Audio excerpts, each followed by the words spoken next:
Good evening and a warm welcome to More Female Races by Thrustmaster Rockets Season 3 Round 5 in Brands Hatch. I'm Laura Luft and with me tonight in the commentator box is again Jess Ball. Hi Jess! I am very excited for tonight around Brands Hatch, of course, around 22.5 miles from London, believe it or not. We were in Kyalami last week in South Africa. We had a bit of a break from Europe, but it's nice to be back in Europe for the penultimate round of the season and championships that could go down to the wire, so I'm very excited.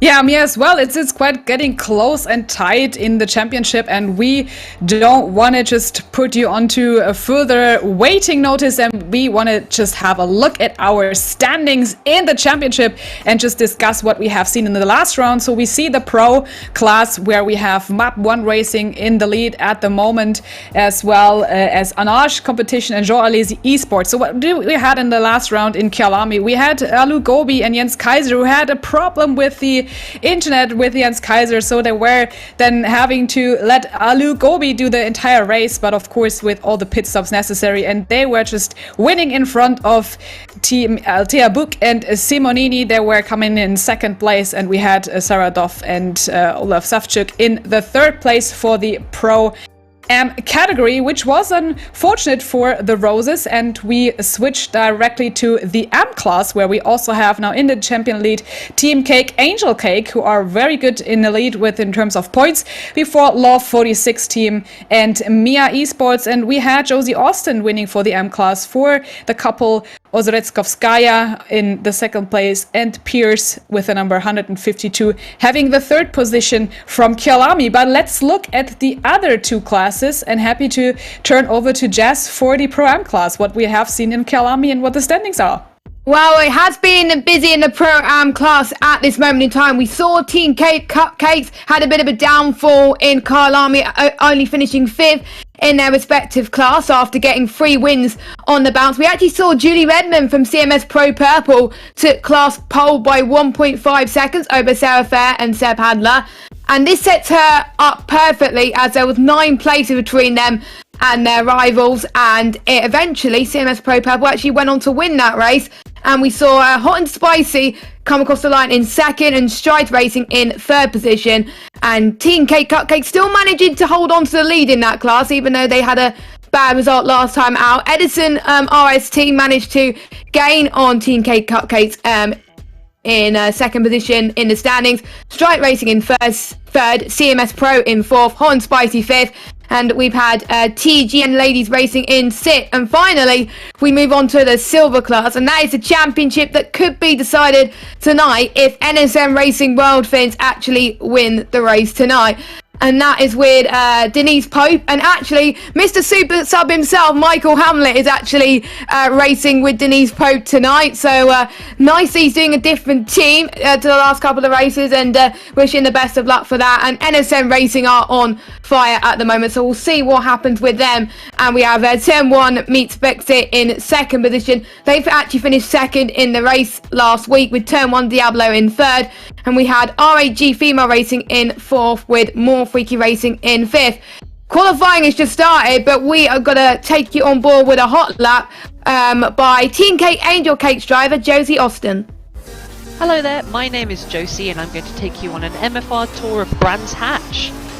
We're just coming around to the last corner now, called Clark Curve. There's a little bit of a dip, which I've done this in real life, can cause you to lose the car a little bit, so try not to do that as you begin your qualifying lap. You will lose some time. We're starting the line now, and we're going straight into Paddock Hill Bend. It's an amazingly steep downhill corner, managing the grip on the way out, all the way up to the hill, just a short straight to Pilgrim's Rise and Druids. Trying to apex as late as possible, and then get on the power all the way down to Graham Hill Bend, down into second gear, start on the right, try and cut in, get the throttle on as early as you can without going wide. Now we're going to get down into Surtees, there's a braking marker on the right, try and get down into second gear, and do a little bit of a better job here because I went nice and wide and missed the apex. But don't worry about me, because we're on the way down to Pilgrim's Drop. This is the old sort of long version of the circuit, not the indie version that they do track days on now. As we go into Hawthorne Bend, down into third gear to get engine braking, so if you stay on line, there's not much room to go wide here. Then another quick braking zone into third gear down for Westfield Bend. Try not to go wide here, it's really easy. Down through Dingledell and prepare yourself for Sheen. Start on the left, turn in before you can see the apex to get the best exit possible. Then through Stirlings down into second gear, use as much of the curve as you want. And now we're going down Clearways, back to Clark Curve, where you want to brake, get down into third gear, starting on the left. Keep stable as you leave the curve, and that's it. You've done a lap of Brands Hatch. Once again, I've been Josie. Thanks very much for joining me on this MFR tour.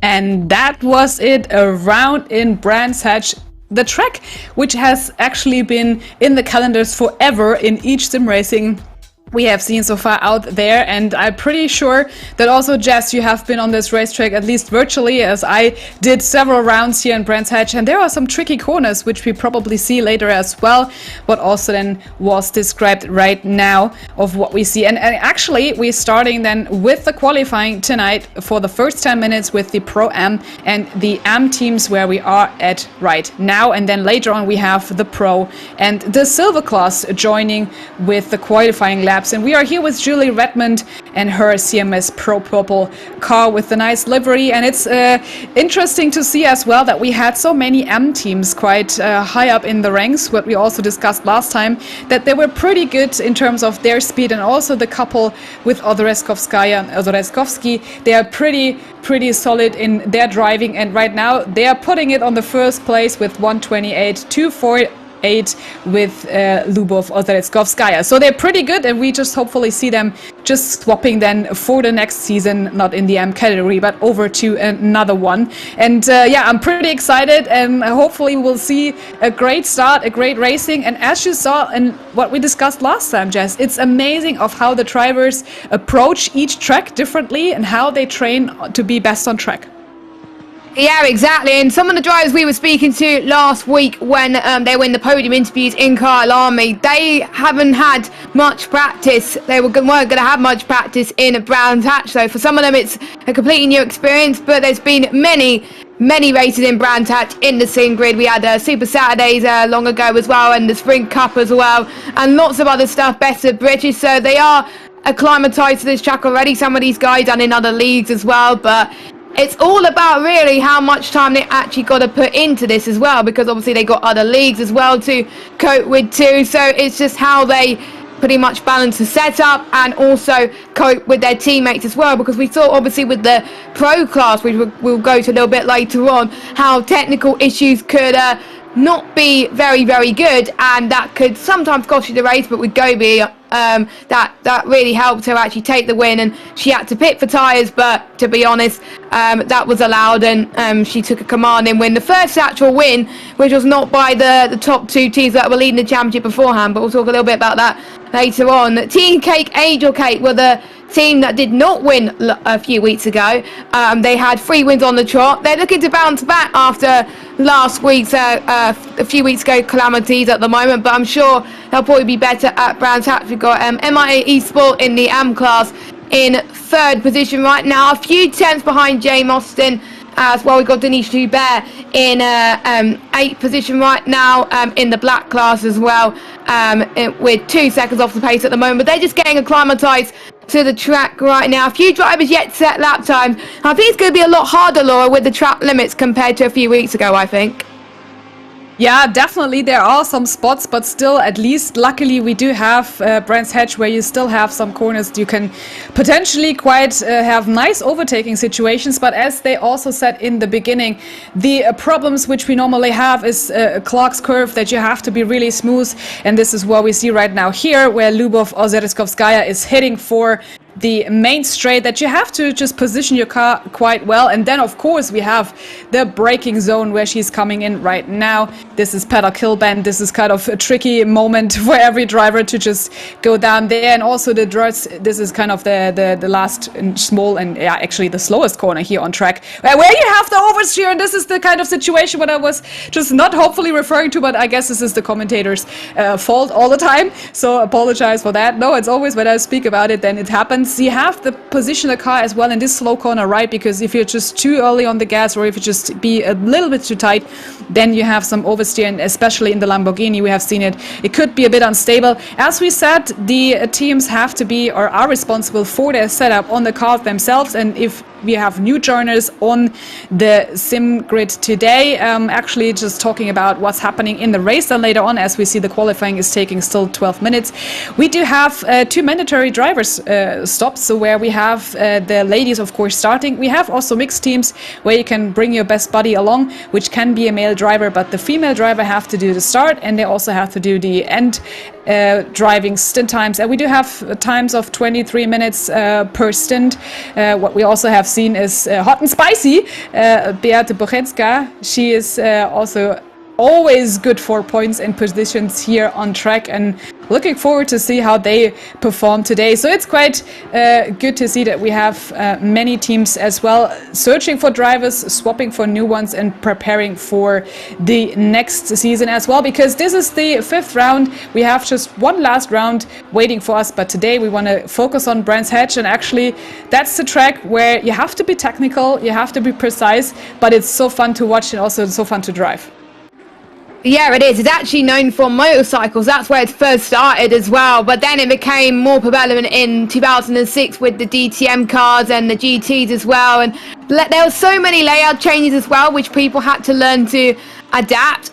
In particular, in the January 2020, there was work to improve safety in the final part of the lap and creating gravel traps at the clearways and Clark curve section. So Brands Hatch, the guys there that created that circuit, they're looking at ways to improve it every year, and it just gets better and better every time we watch it as well. Formula 3000 was here as well, and I kind of wish Formula 1 does come here, but I think it's not wide enough for Formula 1 to come here. But so many series have been here, it's just everyone just loves it. British GT were here this year as well, and with spectators starting to bring in some of the races as well. So we actually get to see racing in real life in Britain now, which is great news indeed, as we are about to approach the final minute of the qualifying for the bottom 2 classes. That is the AM and the Pro-Am classes as they do their final laps then. I wonder if a few people would be waiting to the last minute to do their laps, or will they just be just taking it easy? I think a lot of people will be going at it at the moment. We've got a number 46 car on pole, quite a gap actually at the moment, but I wonder if Catherine Hamilton can get a clean lap in, as she's improved by a second there, but she stays in 12th position and last in class at the moment, and it'll be not very long before the top 2 classes will get underway and start their laps. But let's see how these guys do on their final laps before the top 2 class takes the stage. Definitely looking at this, and also great that we have as well the 46 car quite up high in the rank, where we just look at Ava de Andrade, who is actually in 4th place with her companion from Mir Esports on the 24 car, just trying maybe to make last minute changes here for the grid. And actually, when I just flip through my list here, and if I'm not mistaken, we have in the silver class 2 ladies driving alone tonight, and this is due to there are some swaps. And okay, Ava Andrade, this round is actually over there. Timea Benchik, we have seen right now as well, is starting with her lap. They are driving alone, actually, that's what I wanted to say in the silver class. So, but this is still, it can work, as we also have seen from Alu Gobi. She was racing in Kyalami alone. But you have to do, of course, the stint times and the swaps quite clear what is going on in the pit lane, that you don't have any kind of disadvantages before the other teams. Am I right, Jess? Yeah, last week Gobi had to do that for no fault of her own, with the teammate disconnecting, as we were discussing earlier as well. But it can prove that there is no disadvantages or no advantages, so that's why we allowed the 2 of those drivers to race alone tonight. But it is an hour-long race. It's not like they have to race 2 hours, 3 hours on their own, so I'm sure they'll be able to cope, but they're not going to be able to have someone with them coaching them, saying, right, what am I doing right, what am I doing wrong? So they just got to go with their own judgment in the setup, and that that's really the disadvantage for them, to be honest, as well. So we'll see what happens as the silver and the pro class are now underway, starting their laps. Then we got Arnaj, who did not have a good race last time out in Kyalami. We were expecting them to be on the podium in the top 2 spots a few weeks ago, but unfortunately this turned out to not be the case. We actually saw one of the Romain Grosjean teams, the RAG teams, actually came across the line in 2nd position, which, to be honest, they weren't even expecting as well. So Arnaj competition with Benzik tonight, I'm sure she will need probably a miracle, but she has won, her team has won quite a few races this season, so it's not impossible. So we'll see what she can do in the lovely livery that she has at the moment. And as we got Denise Pope crossing the line to start one of her laps as well, and she's probably going to have to get used to Michael Hamlet coaching her at the moment, but she will be racing later on. And like we said earlier, if Denise Pope's team, NSNX World Things Racing, wins the race tonight, they will be silver class champions. That is the only championship that could be won tonight. All the other championships will be going down to the wire next week. But if the other classes have the person who's leading the class win the race tonight, then they have much better chance of winning the title next week. But it's a silver championship that could only be won tonight if Denise Pope wins the race with it's her teammate tonight, Michael Hamlet. So I wondered if they could do it tonight, Laura. I hope so as well, because they are pretty stable when it comes to their driving stints. And also Denise was just training on Kyalami actually, but not on Brands Hatch, but hopefully it works out for her, because she's pretty stable in her driving times as well. We have seen Celine Witcher here on track. She's driving for turn 1 Countach, also a good driver in that sense. And we have seen Sarah Moore, and she has a kind of a tough calendar. She's still racing with us here, but then has to head to the W Series coming up for the Austrian Grand Prix, because they're racing together with Formula 1. And Celine Witcher goes wide here in that turn, which I've mentioned in the beginning. You have to be precise on what your driving is on Clark's curve. I mean, this is kind of a tricky one. You can go wide quite easily, but never mind. She can prep for the next lap she has still left with 6 minutes 15. There's still good chances. And we see Sarah Moore here again in her Lamborghini, as we all are driving in the same car. Just to mention, if for those one just suggesting, okay, what are we doing here? Lamborghini Super Trofeo is the same car, as we said, for everyone. Setups can change, but we don't have any disadvantages of different cars. Everybody can prep for the same one. And we have seen there are some kind of unstable movements, and also especially the Lamborghini sometimes can be a bit tricky to drive, especially on the rear, but it turns to be out a driver's track, as it's called to be, Brands Hatch. And yeah, let's see where Sarah Moore comes in. She has been now on the 18th place with her timing, and maybe she can improve for this round, where we have seen there are some yellow flags around the track. Quite edgy here. But hopefully this will improve her lap time. She was on the edge. Maybe that's another move for her. And she moves up to 4th. Perfect.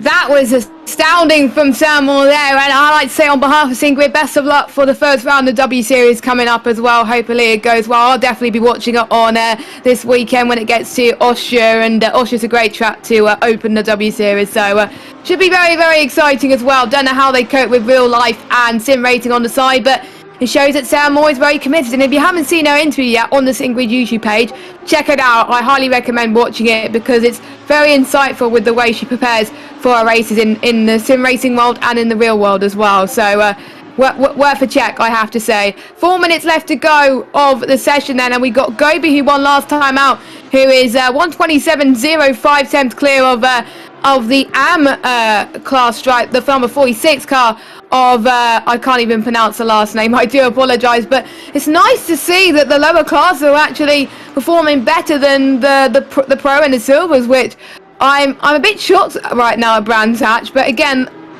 more people put more practice than others, and maybe some people just doing banker lap times for now, just like we're seeing with Benzik right now. She's currently 4th for the moment for Team Arnaj, and can she improve on her time? She goes to 2nd. She improves by almost a second, 4 tenths behind Gobi there as well. So pretty good from her. Well done.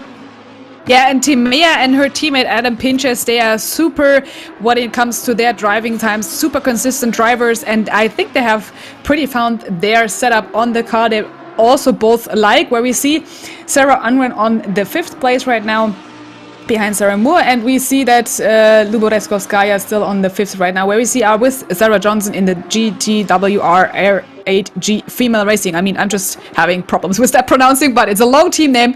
But she was then going into the pits. Natalie Lee, also very good driver for Turn 1. Diablo with the 107 in the silver class, and she is then also having a hard time in some races with Chris Corbin tonight. Hopefully she can make it as successful as she wants it to have, because we have seen so many drivers just a bit disappointed in some races where we say, no, just you have improved all a lot. And this is what we also have to say.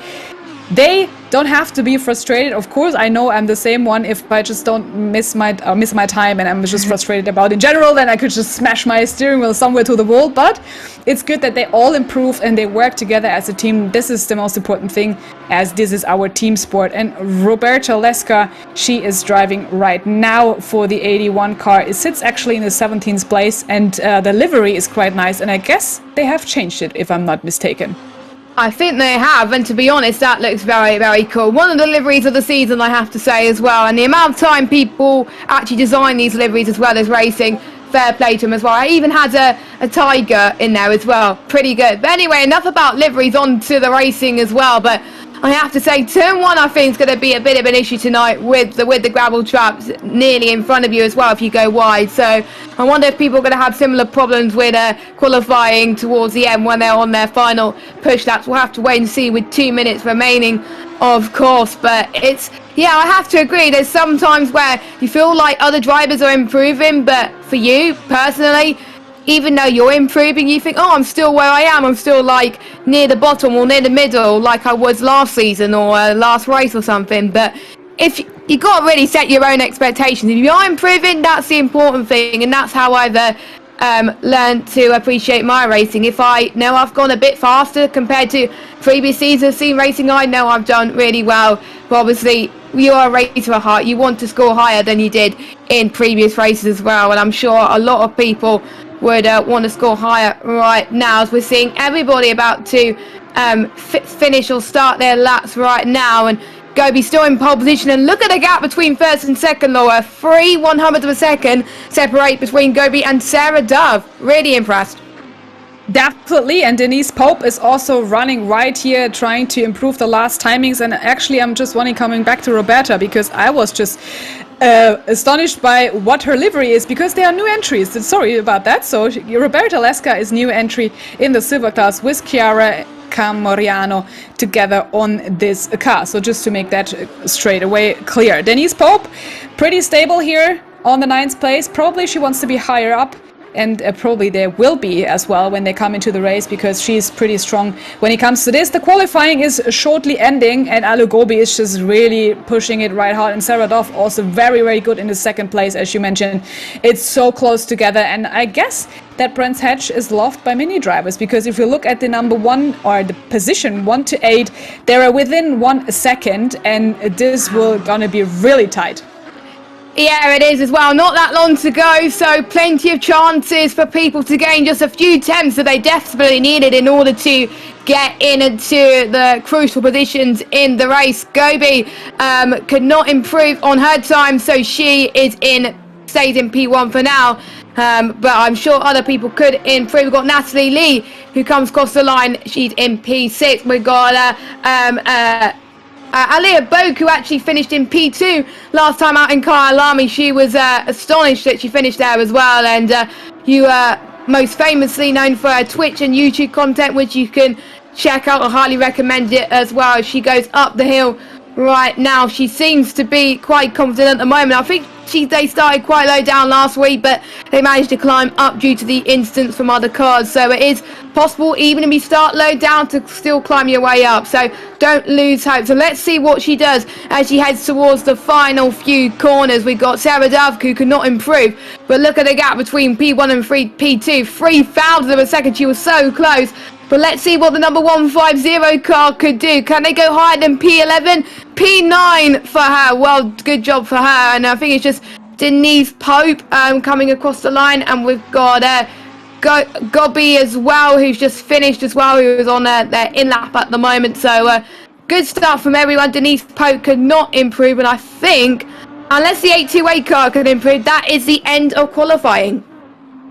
It is, definitely, and we have our top 10 coming up, and then the start of the race will be taken by Alu Gobi, who has 1 minute 27.006, and as you mentioned, Saradov is really close behind her as well. So we then try to check back when we see the starting grid and go through it bit by bit.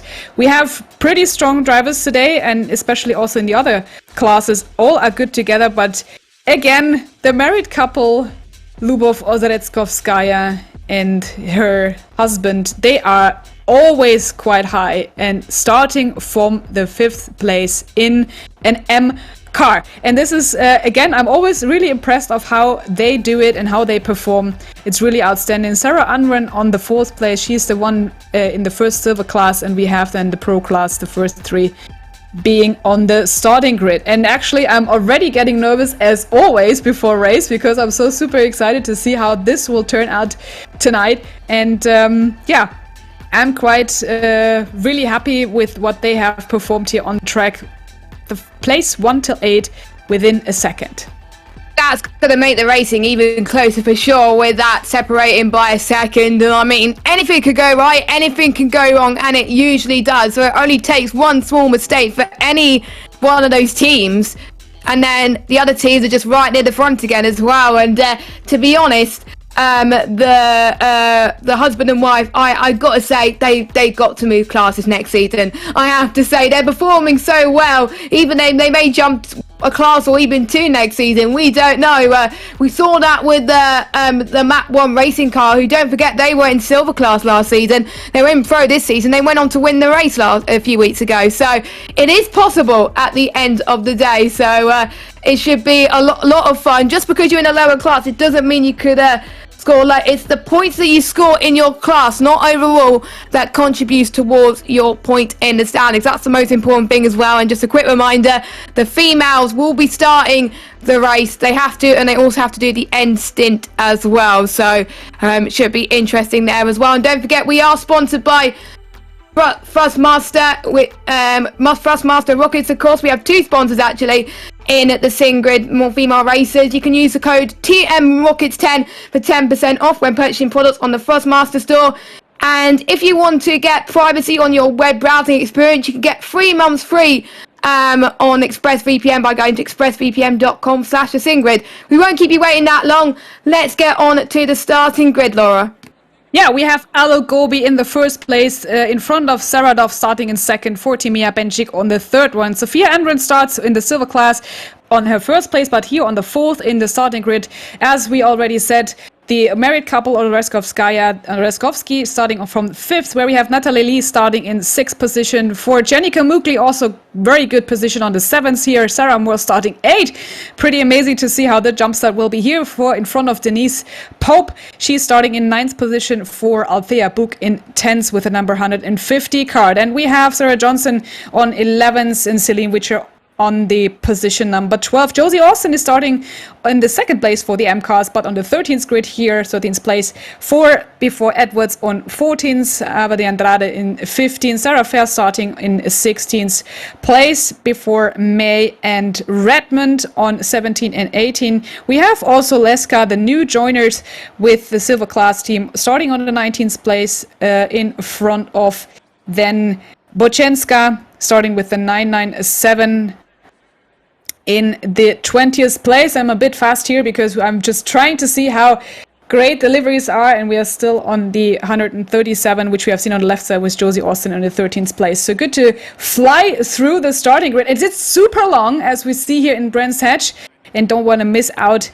The others are Ephilion on the 21st place, Andy Delap on the 22nd place, and Pierce on 23rd. And we have seen here many cars popping up, and again here on the left side, the number 81, which is the new joiner. And it's a full starting grid, which we have seen here. This is pretty great.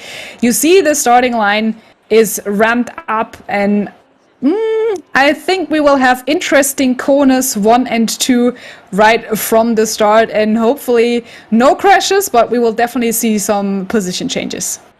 I think we will. There will be no more females race without position changes, I have to say, from the start. So keep an eye out as everyone starts to ready up and get their setup sorted. Of course, 2 stints, 3 stints will be required. So obviously the driver, the female, will be starting, and then they'll be switching to their next driver, which is usually their co-driver, and then it'll be the final stint, which will the female driver will be driving as well. 23 minutes per stint, of course, and obviously if you're not on your own tonight and if you go over your allotted time, you will get a penalty. And if the drivers are on their own tonight, they will be required to have a mandatory tyre change to equate to the time they would be using for the driver swap, to make it fair for everybody as well. So it seems like a lot of the drivers are taking a while to get themselves on as well, but I wonder what the drivers will be thinking. Of course, this track is so different compared to Kyalami last time about. Of course, the hairpin especially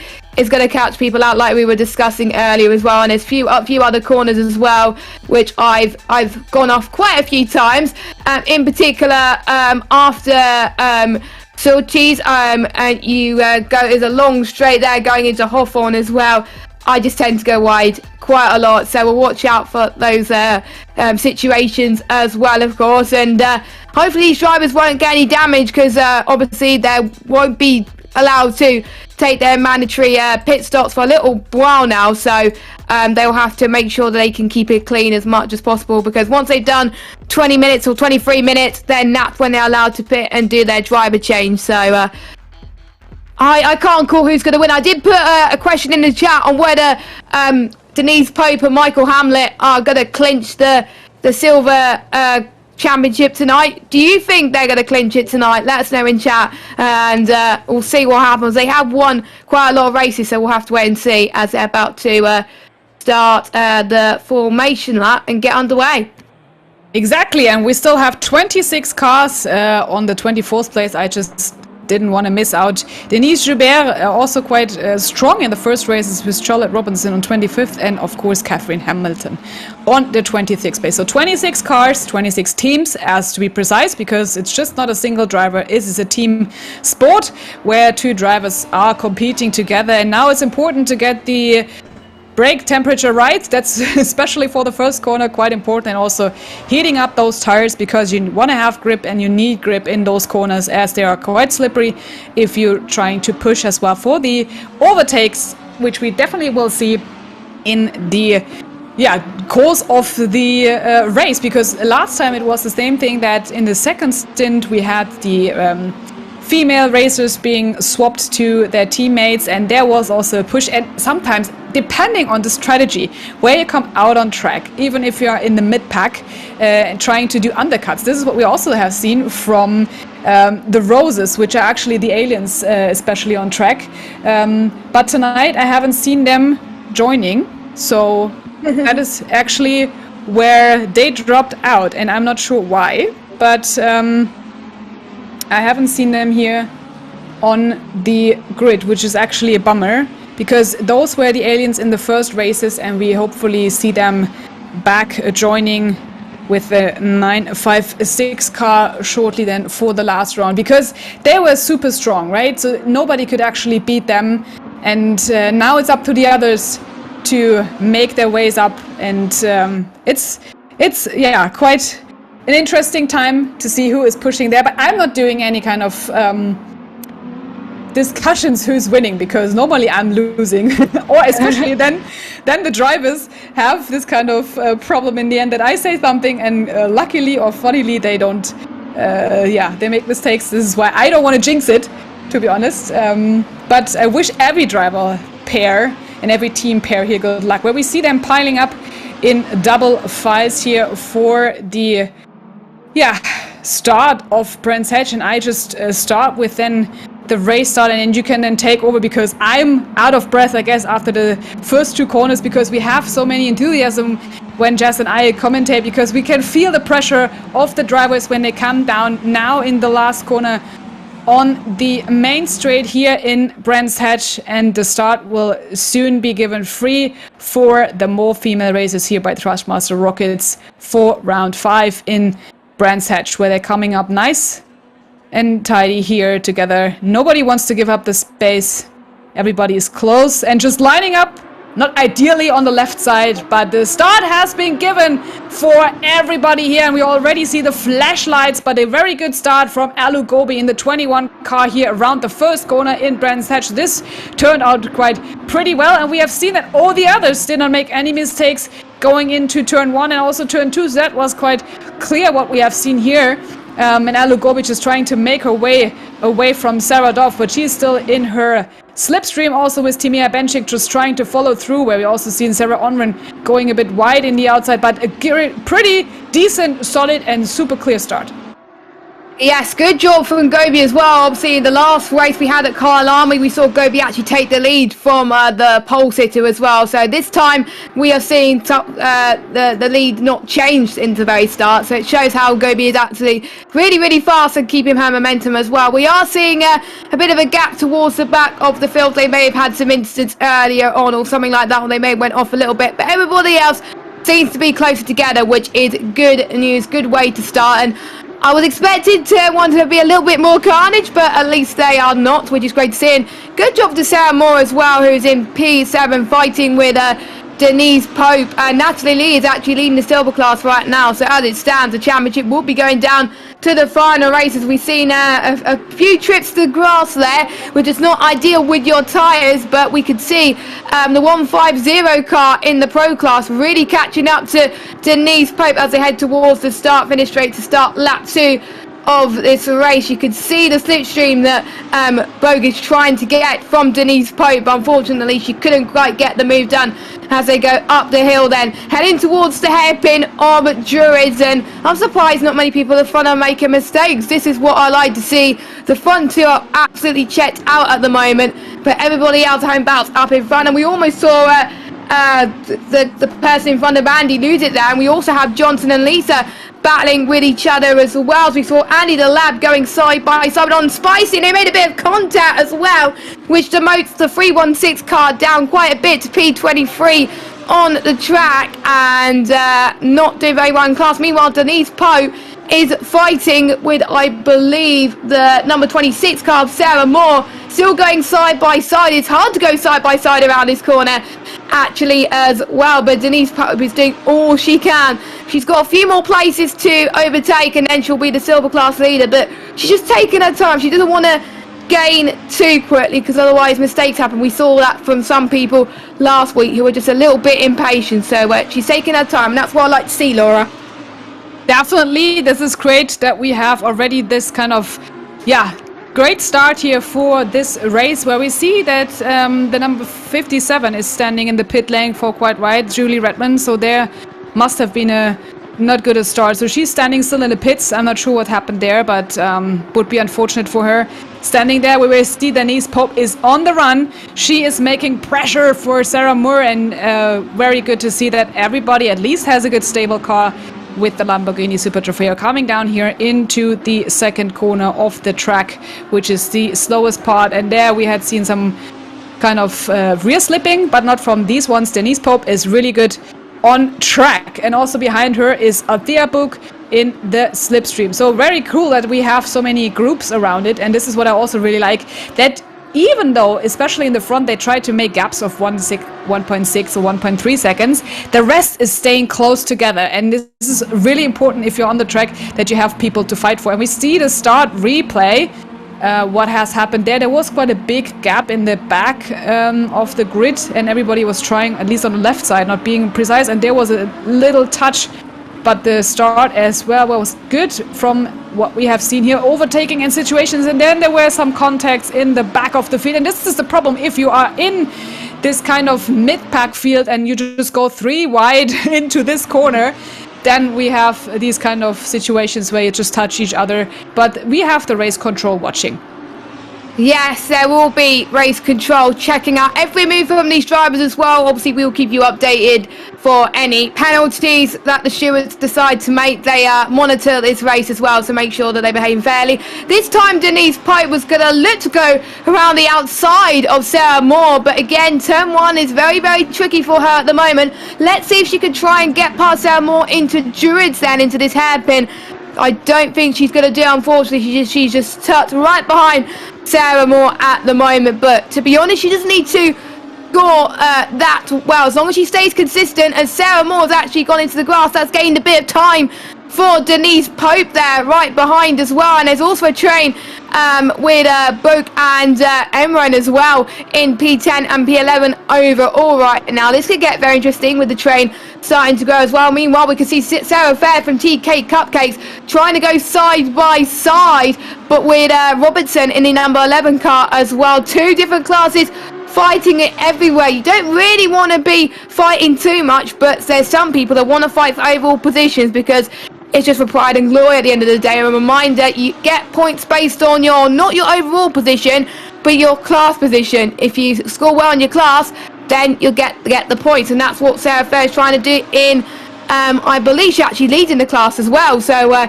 great job for her. That will be brilliant for her team right now. Meanwhile, we got another one of the silver class, Sarah Johnson, fighting up, but there's been a bit of an incident in near the front with one of the blue cars there. I don't know quite sure what happened there, but looks like Denise Pope is going to try for the move this time. There was a few laps where she didn't was successful, but look at that, Sarah Moore trying to get the switchback then, going up the hill, going into Druids then. Denise Pope was definitely caught napping there, but Sarah Moore was like, thank you very much, I'm going to get that move. Can they still go side by side? Look at that, Witcher as well is saying, if you can't get the move, maybe I could squeeze past you two potentially as well. But my oh my, Sarah Moore is doing absolutely amazing there. But we've got, as you can see, Denise Pope just doing all she can, which actually got past Denise Pope there in that camera shot there. So Denise Pope struggling just a little bit, but there's still plenty of time still to go. We're still on the first end. Let's see, down this long straight here, can Denise Pope go for a cheeky send potentially on Witcher? Nope, she could not, but Sam Moore could just breathe easy for a little bit, knowing that Denise Pope is just a few positions behind her now.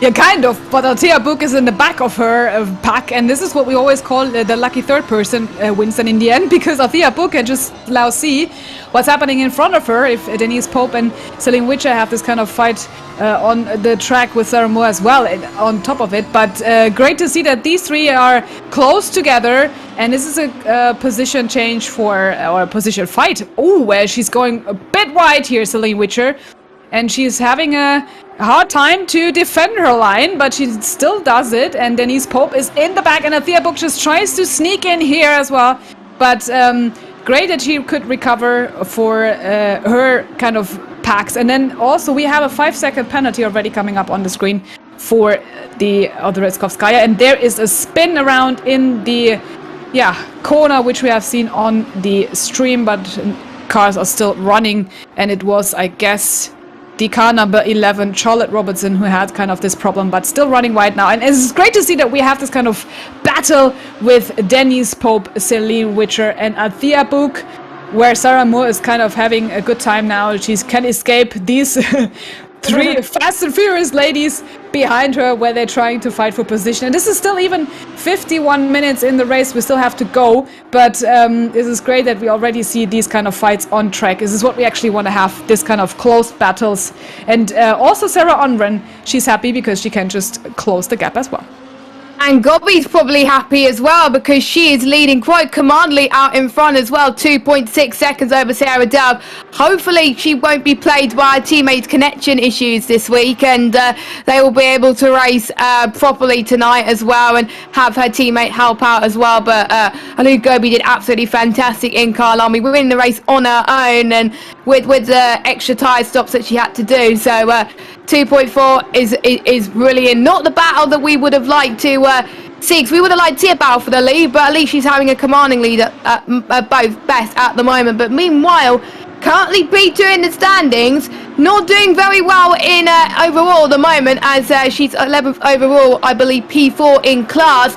as we got Tiana Bensick trying to get past Jane Austen, and she does very easy actually into 10th place overall and still 4th in class. So she hasn't changed position in class, but she's changed position overall as well. A few people seem to be struggling out there, it seems, with a bit of a gap, I think, from P24 onwards. There's a few more people in the pits, but we'll try and find out what's happened to P5. I think I won't be surprised if that's either speeding in or out of the pit lane if they got damaged, or it might have just been due to an incident. We don't know. We'll find out more as it continues, as we've got Turn 1 Star Girl racing Vion Mare fighting with, I believe it was Joubert as well. Joubert was actually trying to go for a move there, but they closed the door there. But look at Natalie Lee all of a sudden there. Due to obviously the penalties from the other drivers, she's all the way up into P3, doing absolutely fantastic, keeping Kamuli behind her. And she's leading the silver class right now by quite a way. And that's what we saw last week. The person who was leading the silver class was actually P3 in the overall standings. So it shows that the pro and the silver class are so close that there's not much difference between them right now. Kamuli in second place in class, 4th place overall, of course. That could be an interesting battle for the lead in the silver class, at least, because they definitely want to stop Denise Pope trying to catch up to them later on in the race. And actually what we also have seen on the 13th place right now, where we see Althea Book coming up in 9th, followed by Timea Benchik. She is making the pressure higher for her. That there has been a drive-through.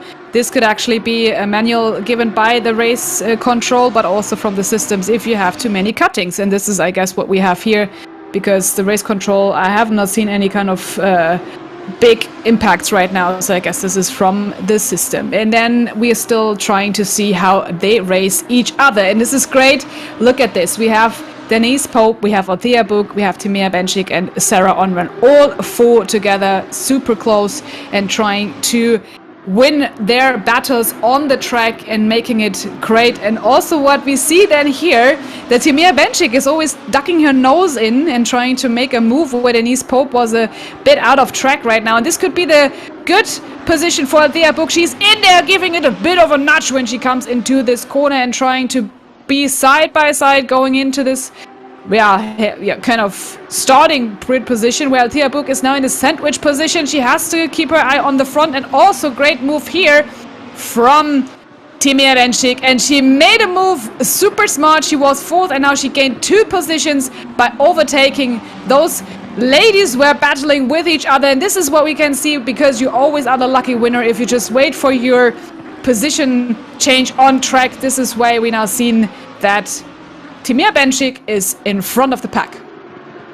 Yes, indeed, and it's nice to see that there are 2 esports team cars that are directly next to each other as well. Even though they're in the same esports team, they're not in the same team in the race, so they're definitely fighting, as it were. And I definitely do not want to be in the debrief if they come together. So let's hope they could keep it consistent. But last week they were driving together and they were doing absolutely fantastic. So I'm sure they will do absolutely brilliant, as we've got Emrin and Boog closing in on Denise Pope, sector by sector really, around this Brands Hatch circuit. And you can see the slipstream is coming to its own, and she's right on the back of Denise Pope, knows it as it were right now. And it's not going to be that long before these drivers will have to switch for their first driver swap. And the more moves they make now, the better really, because it will help their teammates try and gain positions in the race, because they would want to get into some clear air as well. The undercut or the overcut, that's going to be the big question on the drivers' minds right now. But it's mainly going to be down to that really both of the drivers really, but the ones who are not on the track right now, they're going to be probably one making the strategy calls and thinking, right, they'll be looking at the data and seeing which is the best move for our team. As you can see, Benchik is probably hoping that the other cars around her do not catch up to her. But right now she's sitting quite comfortably, but the more that these drivers gain on her, the more pressure she's going to be in. And to be honest, it's almost the end of the season, and the races do tend to fly by really, and the more risks, I think there's going to be more risk being made towards the latter half of the race, of course. And So don't forget, in the final round of the championship in 2 weeks' time, the drivers don't even know where they're going, because on Wednesday a poll will open on Twitter, I believe, or Facebook, on which track the drivers will be racing at, and you guys get to vote. You guys get to vote on which track these teams will be racing in, and even us, we get to vote as well as commentators. So the drivers, they won't know until near the time, a few days after, a week after, on what track they're going to be. But right now they're still in Brands Hatch. But make sure you keep an eye on the SimGrid on Twitter and Facebook for more information on voting on the poll for the public. It's the public choice, I think it's called, for the final round. We don't know where it is yet. Yeah, exactly what you mentioned, and I'm super excited. And the good thing is that nobody actually can then cheat on and train on where we see that Serafia Enron is going into the pit lane for her drive through. She just gained, and this is also making it interesting now in the silver class, because she was quite happy with her timings and was following Denise Pope, but now she has to look back and make her drive through, which is a pity. Oh, and there's a spin from Celine Witcher. She has spun there in this corner, but luckily she saved it and nobody crashed into her, which is pretty good. Now everybody can race back again, and she didn't lost so many times, if I'm not mistaken, that it was the right car. But yeah, Denise Pope is still running and has Althea Book in her slipstream. But yeah, as we said, this is if you have right now all these kind of drive-throughs, that's whipping your entire strategy around, because you normally try to gain positions on track, and now you have to just play around with when you come in, but you still have this 23 minutes since time frame where you have to stick to, kind of, and trying to make the moves later on as well. But as you said, it's so interesting to see who will be then voting for which track, and now everybody can just train for Brands Hatch, but we are super excited what it will be on 5th of July. Don't miss that. Make a mark in your calendar, because that will be the final round for the more female races here, season 3. But we are still luckily 43 minutes into this race, where we not even have seen a driver swap right now. And the good thing is that I guess it will be really, really exciting later on, as many are close together, and we still get a replay of what was happening here. I guess this was, kind of power oversteer, situation. The classic one. Can happen with the Lamborghini quite easily. Yeah, thanks for the replay. I have to say, the drivers around her for trying to avoid that, that's just example of brilliant racecraft and awareness. If there's someone right in the middle of you, you got to learn how to avoid it, and these drivers do that. Oh, and that's Natalie Lee round. That's Natalie Lee round. So unfortunately, we've got another commentator's curse, and I think there's a few drivers, I think, that were very unlucky, and Denise Pope almost crashed into Natalie Lee once again. Natalie Lee was running so well. She was running in 3rd position, and now she's all the way down into as the timing starts to update. I think it's around near the back towards the back of the class, which is a bit of a shame right now, but near 9th and 10th position, whereas these guys, they moved up into 7th and 8th, which is what they want at the end of the day, trying to gain position for everyone's mistakes at the moment. But typical. When we talk about someone else spinning in Druids, for example, there's someone else that spins in a completely different corner. So easy to do, of course. If you just go onto the curb just a little bit, it just sends you into a spin, and that's not nice. But it's nice if you're the ones that are in front of that and just avoided that, because the gap starts to increase a little bit as well. So it's a shame that it's not going to be a bigger train, but that allows more people to gain some extra points that they need to climb higher in the championship, which makes it even closer. I think we're going to get a replay of what happened, I think. So she went on to the grass earlier on, does Natalie Lee as well, and there's someone who's right on the back of her too. There's a 3-car train actually, so I think again oversteer, but this time the cars around her could not avoid her. There's nothing more that they could have done, and it's just kind of like a train reaction really. And I won't be surprised if Natalie Lee picked up damage, so that's a bit of a shame there. And that's definitely compromised their running plan as well. They've got to change that completely. Both the 102 and the 18 car are in the pits as well to prepare for damage. I don't know how long they're going to be, of course. They still got to do their mandatory driver change as well. So again, they're going to probably be a lap down, which is not ideal. But it's ideal for your Gobby, who's leading by 6.1 seconds. Sarah's up.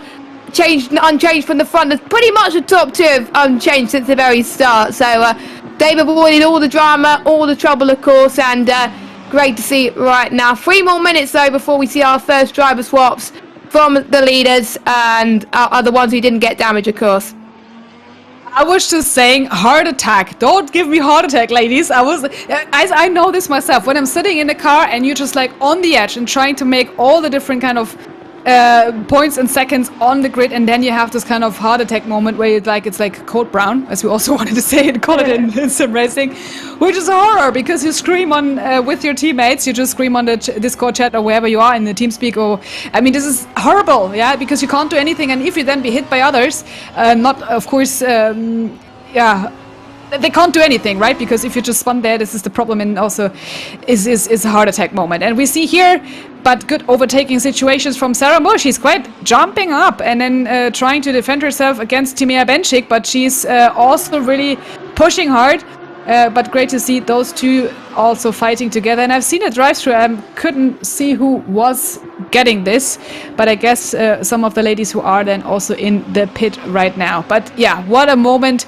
And it's so great to see that especially for the commentators, we have so much stuff to commentate on the race, because everywhere around we have close fights, we have great situations and also then unfortunate ones, but we see that the pit lane is open for Alu Gobi as well. She comes in this leaders pack right now, just changing, and we see it here, fully happy hour and also a lot of traffic in the pit lane.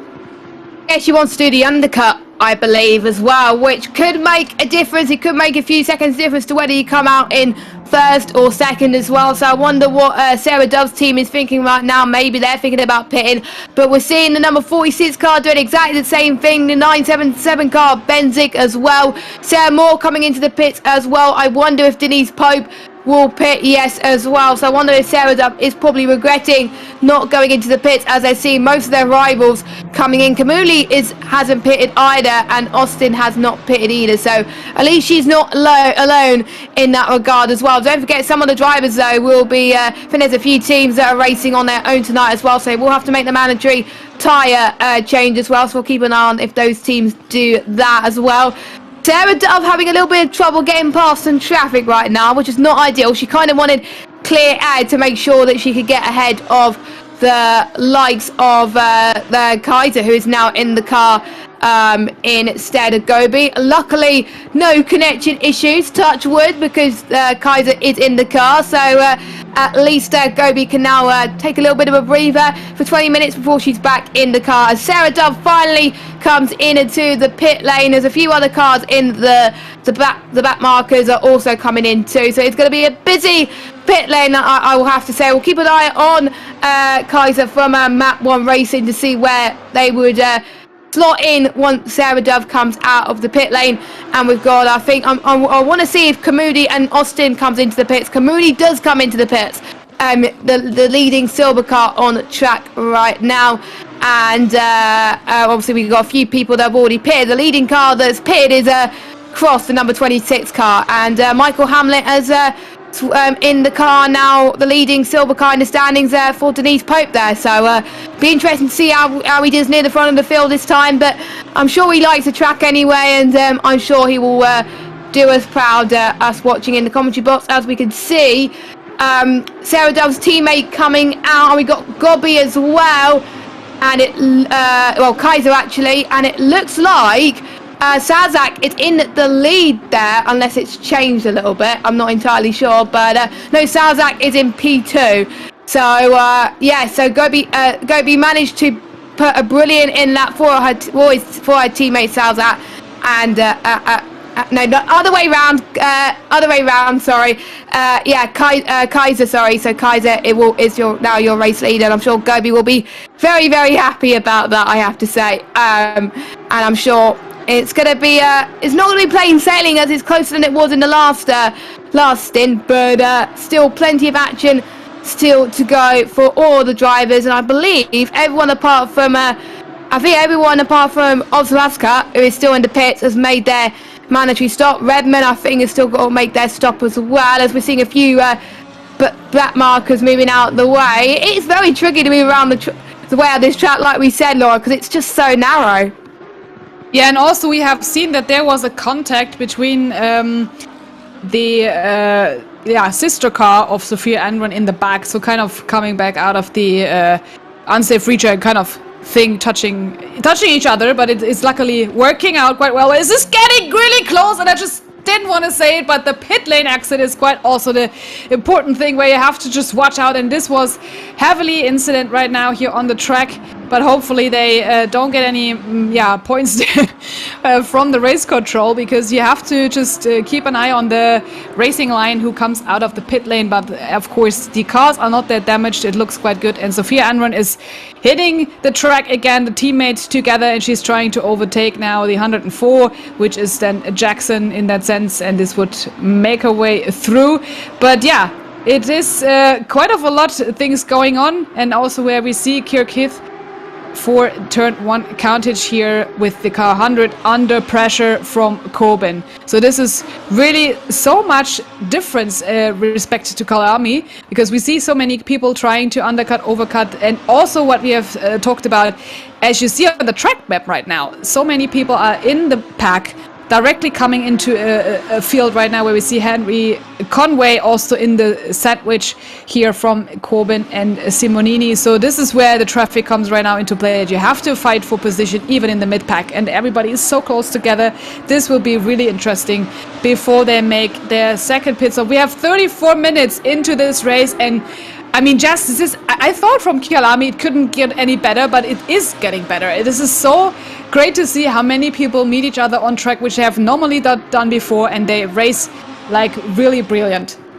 Yeah, I've been watching the whole season, even though I haven't been commentating for the whole season. I've been watching pretty much every single race, and it's nice to see the improvement. There's people that usually were scared to go for battles, and we're seeing people here in this track actually going for sends, going for moves, and they're doing it quite well. So they're learning from their co-drivers, they're learning from as many people as they possibly can, and even the co-drivers are learning some tricks of the trade as well, and how to get better in their own racing as well, because even though they're the best of the best helping their female drivers out, they still got to learn quite a bit as well. So it's great to see them improve as well. There's still more mistakes being made from Harry Conway from TGN Ladies Racing, but he's going side by side with Somoli, I believe, in the 150 car, which is very, very intense, I have to say the least. But yeah, more of these drivers come into their own here as the season goes on, and I'm very, very excited to see if they do join next season. And to be honest, I think this has been more overtaking opportunities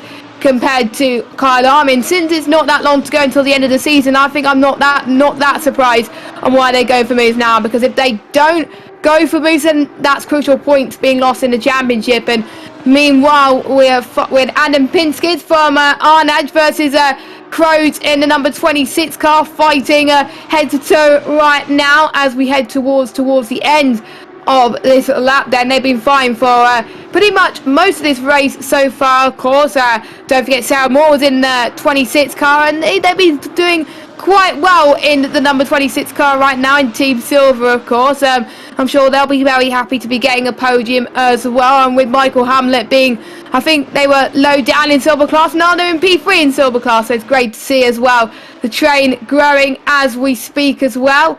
So I think all of them have made their stop, so it's just now people just really showing what they're made of here. We've got two drivers going side by side, I think, from the same esports team. Keep it clean, lads. They're all almost running in formation, as it looks like, in different classes. So I wonder how that's going to work out. And I think what's separating them is the 888 as well of Vanderberg, which is a nice name, I have to say, as well. So quite close together as well, quite close racing. It may be due to the fact that it's quite narrow as well, so you've got to take some risks, but we shall see what happens as we got Adam Pinskis and Crows catching up once again.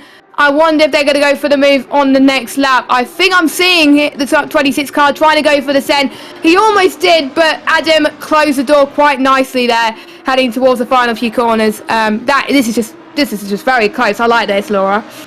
Definitely, and also that Aurelian Cross, they are close together with the gap of 0 point whatever we have here, and Giorgio Simonini, which is swapping back to this pack, because that's also getting interesting, where we have the teammates from the GTWR R8 female racing team with different kind of contacts here around that corner and running in different classes, as you mentioned. But this is great that they are all kind of fighting each other on the track, and we have these close fights. And this is swapping for position. Giorgio Simonini in the 150 car moving up on the 14th place, leaving Conway behind, and also Yvonne van den Berg is on the run afterwards in the 15th place. All close together here on this track around it, and this is great to see that we have so many close battles. This is what I actually like, because also what the drivers say, right? If you're just in a leading position, you're just sometimes a bit bored, as it could be. Of course, not with the hot temperatures, which I guess are around the globe as well,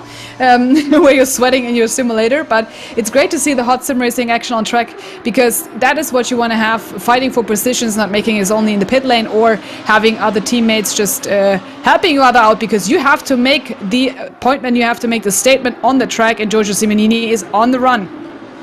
Yeah, he is catching right now in this train, of course. Not where he wants to be overall in the pro class, but you got to be battling, and sometimes even if you're low down and having battles, that's usually good fun as well. We can still see a car coming out of the pit lane as well. So again, more traffic coming into it as well. As you can see, the RAG car trying to find as much space as possible going into Druids. Is he going to go around the inside? Yes, he has. That is absolutely crazy, I have to say, from the 150 car of Samini there. Now up into 12th place overall and 4th in class. Fantastic work.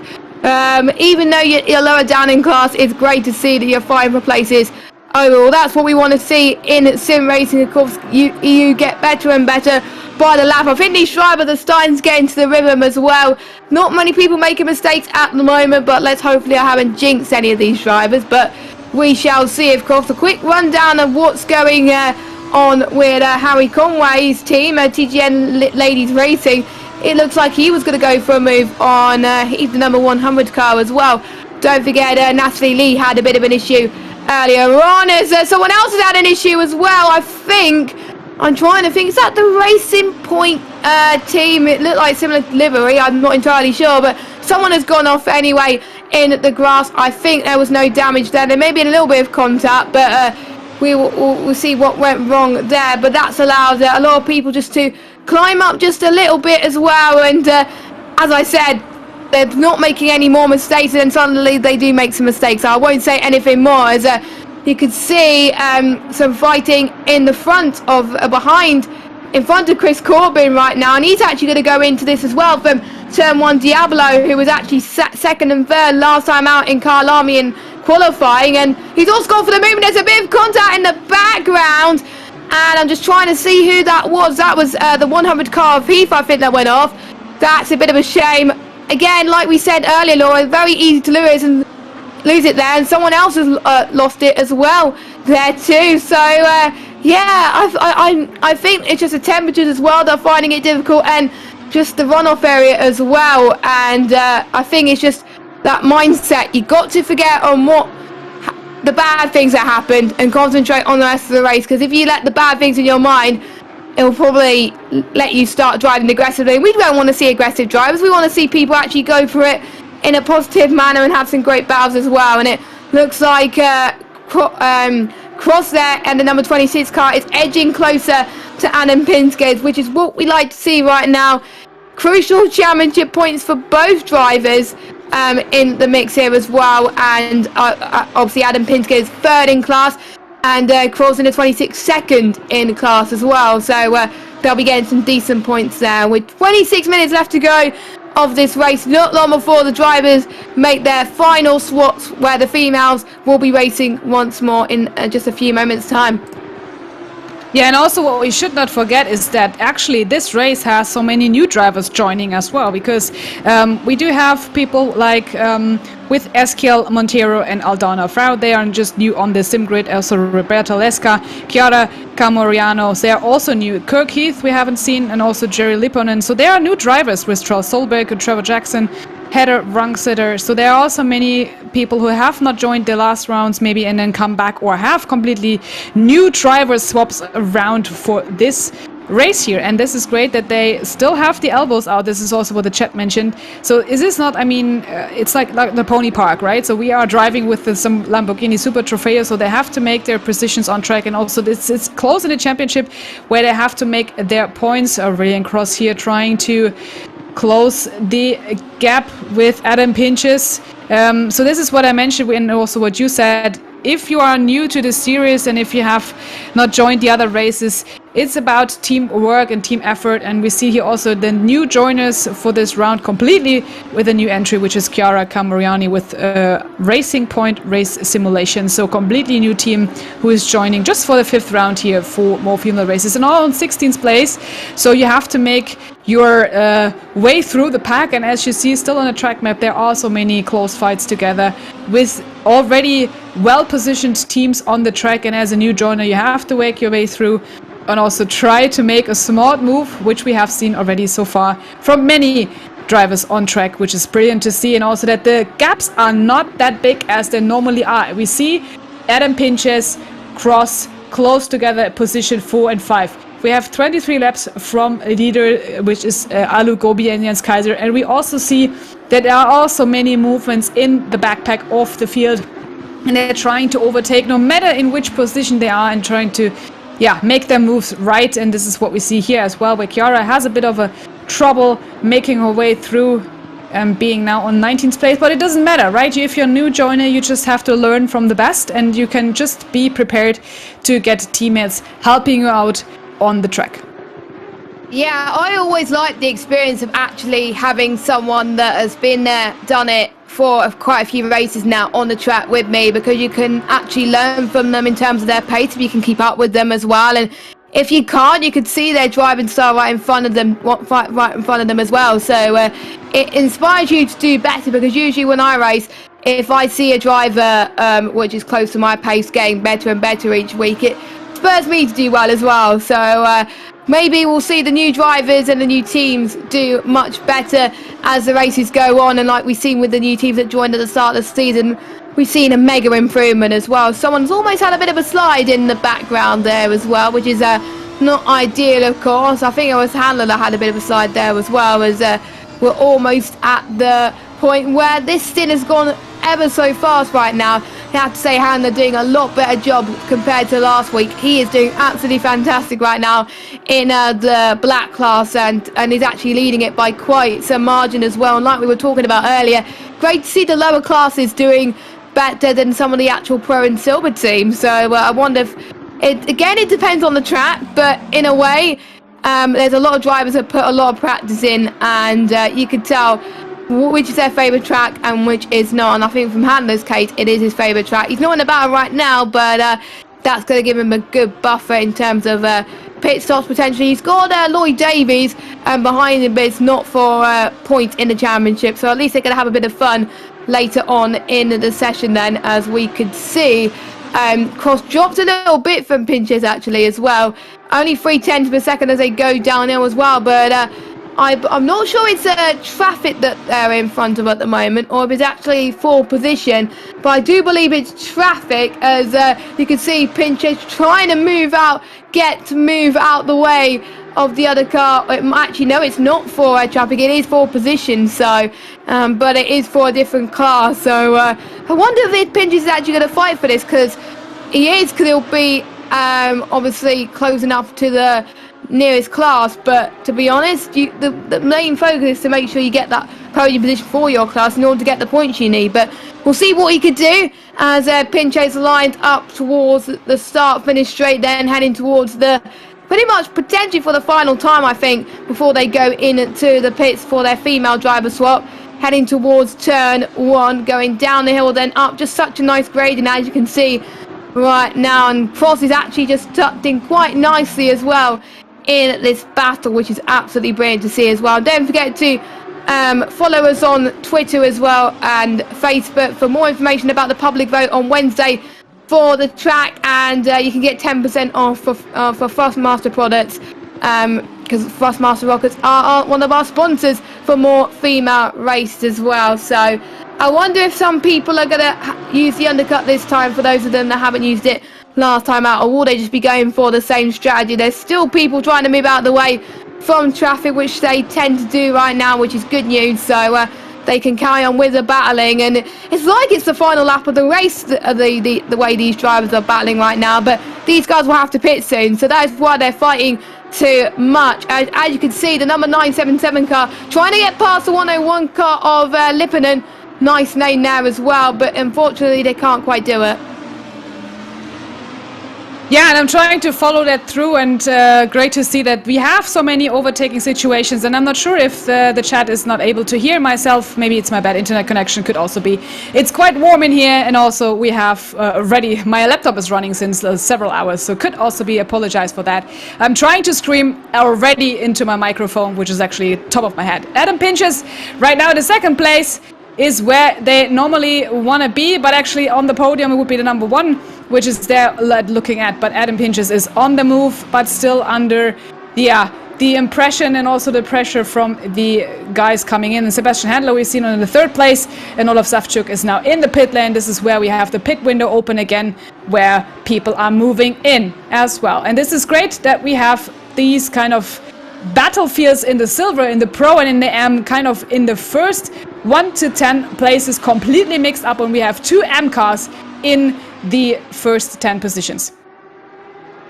Yeah, good variety of classes, I have to say, in this field as well, with 19 minutes left to go. As we saw Sarah Dubb back in the car as well, and we're seeing the drivers now turning to the teams in green. That means they've done their mandatory stint, so they are required of them, and it will be up to the females now to race for one final time. And my mic is actually quite loud for some of you guys as well, so apologies about that. I am trying to find the right volume for the microphone, so hopefully we seem to be having problems in both sides of the spectrum tonight, Laura, but hopefully we'll be fixed for the final round anyway. But we still got a battle for I believe it's P10 now with Kamudi, actually no, P9 now with Corbin in 9th and Conway in 10th position. These two, I believe, will be pitting in the next lap as well. So this is 4th position as they go down the hill once again. And I'm not seeing many moves being made as you go down the hill, because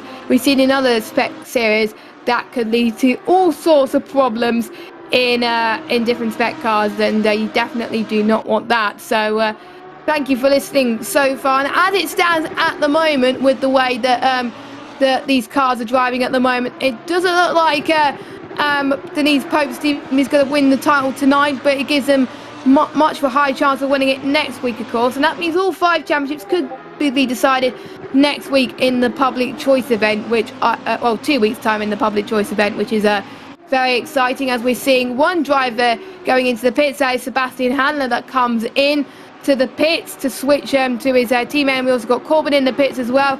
Howie Conway, though, staying out, Laura. That is interesting. Yeah, we try to see the different kind of strategies they run right now, where we see Jens Kaiser is coming in and just giving the place back to Alu Gobi for the last 70 minutes of this round here at Brands Hatch. And then, yeah, it is clear that we have so many movements around the track that we have to make sure that everybody is coming back safely and also making the points and the statements on track. But this is great to see. Adam Pinch is coming in as well into the pit lane right now. We're swapping back to Sarah Doff in the 4th place with the 107.7 running with her teammates GTR, WR, R8G. So great drive from her. Normally she's with Olaf Savchuk in the first positions on the track anyway, so she's on the 4th place, and hopefully she can gain some more positions back, and being 3rd then, where we see Adam Pinches is in the pit lane, and also then Pierce and Austin's. Yes, and unfortunately the ACC issue on driver swaps has just struck again, with one team now out due to the fact that they were unable to, I think, switch their drivers which sometimes happen in sim racing and ACC. It doesn't always work out, so that's a bit unfortunate. So that crucial points that they would have gained out of the window now. So hopefully they can come back in a few weeks' time and go fully refreshed, as it were, as well. But That is a bit of a shame as well. I've seen that happen to a few of my friends in ACC as well. They've been running so well high in their class as well, and they just can't switch. They can't select their drivers to actually do their stint, which is very annoying, very frustrating, but is that how you come back from it? So now, since most people have done their stops, we've got Alu Gobi that still leads from Map 1 Racing, who has been leading ever since the very start of the race, has not changed at all, as we got Bensic, who is now fighting again with Kamuli, just like they did earlier on. And who said you can't overtake it? Well, we got Kamuji, who's actually trying to fight back from Timia Bensic there. So nicely done there as well. And we got the 104, who I believe still has to yet make a pit stop, as well as Llorente and Lloyd Davis as well. Hopefully they will do that in plenty of time, because otherwise they will be getting some penalties. As just I was saying, Llorente comes into the pits for one final time for their stop. So good news for them, of course. And don't forget, some drivers are on their own tonight, so they will have to do a mandatory tyre change in order to simulate the driver swap, and their penalties will be removed because of that. So we'll see what happens. 15 minutes left to go, and still plenty of action to watch. I can't wait. And also, we have an SG30 for Johnson, which is actually then speeding in the pit lane. This is kind of a bummer, because that takes a long time on the 13th place.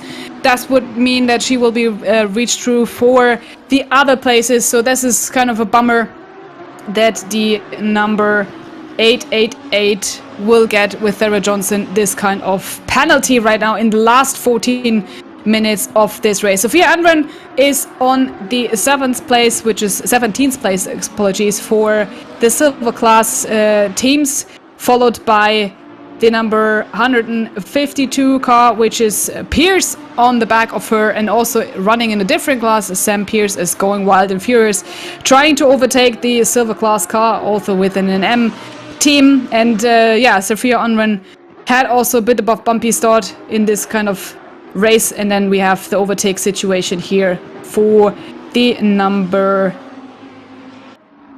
for the number car.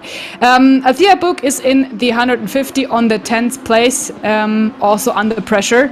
We see that with Natalie Lee coming back into this race quite strong, with 0.329 seconds behind Althea, and maybe there will be also some swaps in the last 30 minutes, which we see from them changing the positions. In front is Alu Gobi still with the 21, with a good kind of comfortable lead in terms of 9 seconds behind then Saradov and Timia Benchik. So but here is still a lot of points to take. And also Jenny Kamukli, as the chat also mentions, she is on the 4th place. So still we have so many positions. Still we can get Natalie Lee overtaking Althea Book, and also Jenny Kamukli overtaking Timia Benchik. So great drives here in thanks also for the split screen, which we have right now here, where you can follow those two close battles on the track. Yeah, exactly. Battle for P10 overall, battle for the podium in overall and in the pro class as well. It's going to get very, very exciting as well. And battle for the lead as well, if Sarah Moore can actually catch up to Kamuli once again as well. She's been doing absolutely fantastic. I think one of the biggest gainers in this race so far, but don't forget there was some instance near the back as well in the midfield at the start of the race, which caused a few people to go into the pits for damage, unfortunately, and it meant that it ruined their run plans. But for everybody else, it allowed for their race to go even smoother, and I think that's what's helping some of the silver classes right now to try and gain momentum, as it were, right now. And don't forget to watch the rest of this race unfold with Afia Book in 10th position, and I believe 4th in class at this moment. I think last in class, because there's only 4 pro cars at the moment. Someone has gone wide a little bit. I think that's someone moving out of the way for traffic, I believe. Yes, it is. So that's helped Althea Book and Lee in the 102 car get past them, because we didn't want any calamities between these two drivers, I have to say, right now. But at the moment, for the final few moments of the race, up until near the end, it's about being patient. You don't have to make the move right away. Make the move towards the end and you should be absolutely fine. No problems at all for these drivers. But there's still plenty of mistakes, I think, for some of these drivers that can happen, that will allow some of the drivers to go up. And I have to say, fair play to the person who made the hot lap, Austin, in the 137 car. She is leading the AM class right now in the red class, so absolutely fantastic result for her. She's going to get the maximum 25 points so far, as would Gobi in the pro class, and we got Kamudi that's leading the silver class, and Fair that's leading the pro-am class. So massive well done to them so far, and we'll keep you updated obviously who's leading which class as well as the race unfolds for the final 10 minutes, of course. And the final stints, this is game on now really. Pretty much all these drivers have done one stint already, because the female drivers had to start the race, and now it's just them bringing the car home and making sure they get some valuable points here, as we're seeing a replay on what happened in the background. I think this is what happened earlier with why Denise Pope actually lost positions, and it allows some of the other cars to gain quite a bit from her. And yes, so that's why she's down in 13th position and P5 in class. Where do we see the closest fights on the track? Definitely here, round by round. Althea Book is trying to be strong. Natalie is pushing. She's had a good recovery from her race, because she dropped down into this 19th, 20th position, and now is back into 11th after her kind of slightly off track in the first half of the race, where she was in third, but now she is back on track and trying to push here for the top 10 position. And further in the back of the pack, we still see greater gaps around it. The rest only, which the 997 on place 14, which is Bojenska, could also still overtake Denise Pope. Let's see if that is going to play out, because it's within 1 second. And we still have, and thanks for swapping that over to Beata Bojenska, in the hot and spicy 997 Lamborghini, also trying to close the gap to Denise Pope. She's under pressure today for the entire time, but also had some good fights on track. And Michael Hamlet, I guess he's also nail-biting, as we are jumping back to Josie Austin. Team Cake, Angel Cake, they are also in the M class right now, the leaders behind Ava de Andrade, with small and close fights. We have here Sarah Fair in the 6th place, could also still be overtaken by Josie Austin. And imagine that this is still an M class car, and they are also precise and have really made up their points and also their way up in this championship to gain so much trust and confidence in this car, where we're trying to see the Cakes coming together on track and being friendly, as they are still teammates, although they race for another team. Yeah, exactly. We saw that with the RAG female racing earlier on as well, going in formation as well, and they were very respectful as well. And you know that's important even in real life racing. Your buddies, your best friends with some people that you race with, but in real life, in personal. But on track, you are rivals, and that's how you fight with them as well. But sometimes, if you know the driver's racecraft well, it will help you improve your racecraft and know where to go for moves and where not to go for moves. And that's the benefit of these cars going in tandem at the moment with Team Cake right now, as Josie Austin is doing absolutely fantastic. And if she keeps this up, then I'm almost certain that next week when we get to the final, 2 weeks when we get to the final round, that her team will be champions. It will be another win on the trot for that team if she could hold on as well. So that'll be absolutely fantastic. They've been leading, I think, pretty much for most of the season, their team in the AM class, and I'm almost certain a promotion is in store for them next season, maybe in the silver class potentially, or even the pro-am class most likely. But we will see, of course, as running 7 overall is pretty good right now, as we see Natalie Lee hot on Althea Book's trail right now for P10 overall, and they're in different classes, but they're still fine. Of course, don't forget Natalie Lee had a bit of a spinning incident earlier, but she's still fighting for pretty much point on the board, which I have to say is great to see, and she's not doing too bad compared to the other drivers. So at least she's forgetting what's happened earlier on in the race and concentrating on what's happening for the final 6 minutes of this race, which is going to be now biting stuff right now. 35 laps of this race already done, and still a few more laps of this race to go, with plenty of action still to unfold, of course. We could see a battle for the podium unfold for classes, and if some of the drivers do not get their act together for the teams, then it could mean the end of their championship hopes coming into next week, 2 weeks for the final round, as the season has flown by already. But it's just great to see all the drivers on track improving week in, week out, and I'm excited to see the battles unfold for the last 5 minutes or so. Bring it on, Laura. Yeah, definitely. I'm just trying to see what Althea Book is doing. Still in 10th place, where she is followed by Natalie Lee all over the place. But we have the great battles, and you can see the championship is getting close as well, with Josie Austin with 0.255 seconds behind Sarah Fair. So you can have, yeah, as what you also said, you cannot really play and anticipate how the race will be if you have still so many uncertainties. What's going to be the strategy? When do you have maybe to cut and do an overcut, undercut? What's going on with your tire pressure? What's actually with your entire performance on the track?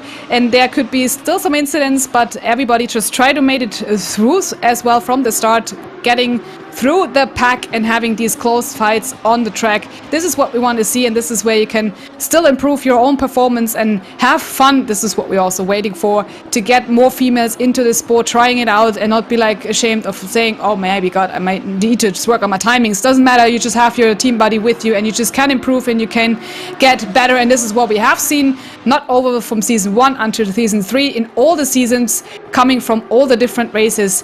They have improved, they learn how to best perform on track, getting their nerves together, being strong, and also doing the elbow techniques, which has to be like there as well. You fight hard as the boys. So there is, this is what I like to see, that they are really improving all over the place, in no matter in which class they are. And even if you have a kind of a touch right here, I guess this was also like, in terms of the tires, which are degrading at some point on the track. We still have 4 minutes to go. Actually, the track is also with 27 Celsius, quite a bit getting hotter. But it should not be the case. What we see here is really great racing, and also Sarah Fair is still pushing on the track, being in front with Team Cake Cupcakes. Like we said earlier, 2 Team Cake cars running side by side, both the lead of their classes right now. I think they're going to be very happy people at the end of this race, but there's still 3 minutes to go, and still anything can happen, like we said. So don't celebrate for the win just yet, guys, and there's still a few more laps to go of this, and you know, there could be other people making mistakes, it could be you making mistakes, so you only get points at the end of the race, not at this point. So let's see what these drivers could do as well.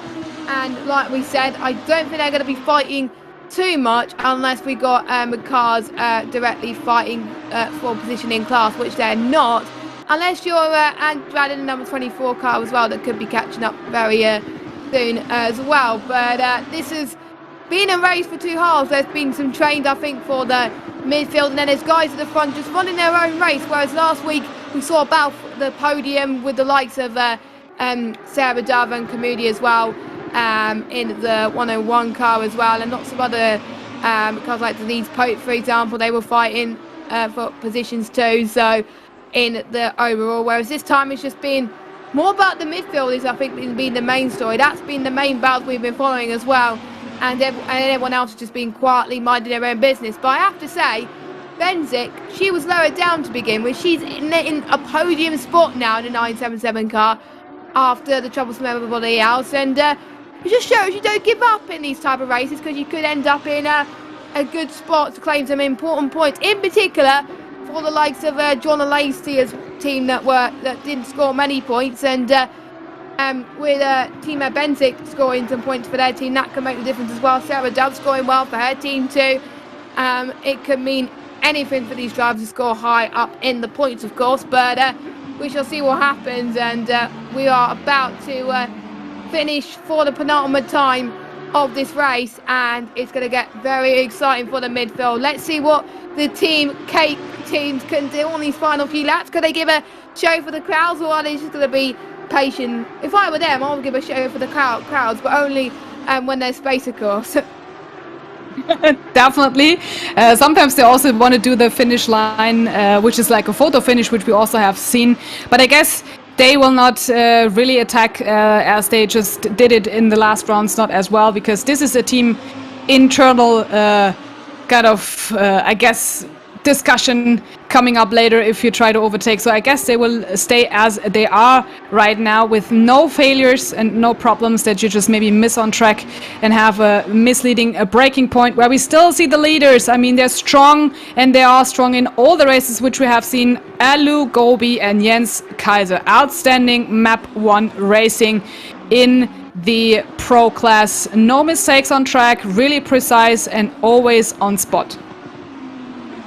Yeah, I think, to be honest, Gobi has not put a foot wrong since the very start, and obviously with her teammate actually racing this week, and I was hoping there will be no glitches with them and with the pairing, with the disconnections, but it turns out that they've been able to race equal stints this time, and Gobi was actually able to have a bit of a break as well, which clears her mindset a little bit, and that's why I think she's been more dominant this race compared to the last one. So been impressed with the team overall as well, and that's going to make a huge difference in terms of the team's championship in the pro class as well.